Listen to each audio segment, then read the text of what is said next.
in this video, I'm going to teach you how to make your own DIY all-purpose, zero waste, natural soap that doesn't cost very much and it's pretty good for your skin. So if you're interested, keep watching.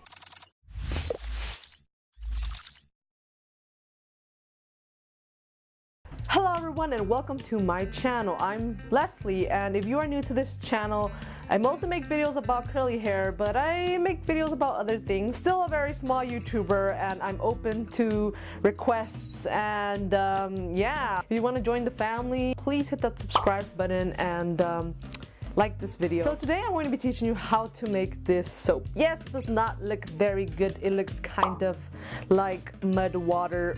It's actually a great natural soap that is non-toxic and amazing for your skin. You will need African black soap. I use essential oils and water. That's pretty much it. So for this recipe, I just get about 3 to 4 pieces, put them in a glass bottle or jar. I add my essential oils and filtered water. I recommend distilled water, but I mean that's what everybody recommends, but I just use my filtered water, so that'll work. Just you do have to leave it in the bottle for like about a day for it to dissolve, or overnight. I usually do it overnight, leave it overnight, and then I have my soap ready to go in the morning when I wake up. I use this for basically everything. This is my face wash.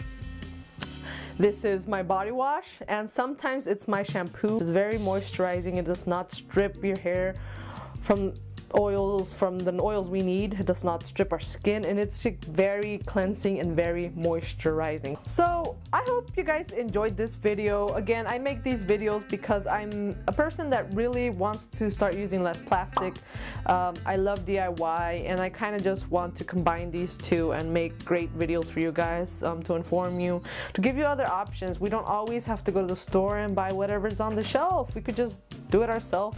Yeah, it takes a little bit of extra time, but I mean, you have to drive to the store, you got to go through the line, and you could just like order these stuff online on Amazon, have it come to you, and you could like make this like a Sunday ritual of making all your skincare products. I don't know, but it's just very cheap, very good for the environment. Question of the day: have you tried African black soap? If you have, do you like it? If you have not, why haven't you tried it? Please comment down below. Let's start a discussion. It's always beautiful to see what you guys have to say, and feel free to talk to each other and start a conversation. It is so important to start conversations, especially about, you know, the topic of environment and non-toxic skincare. I'll see you guys next time. Bye.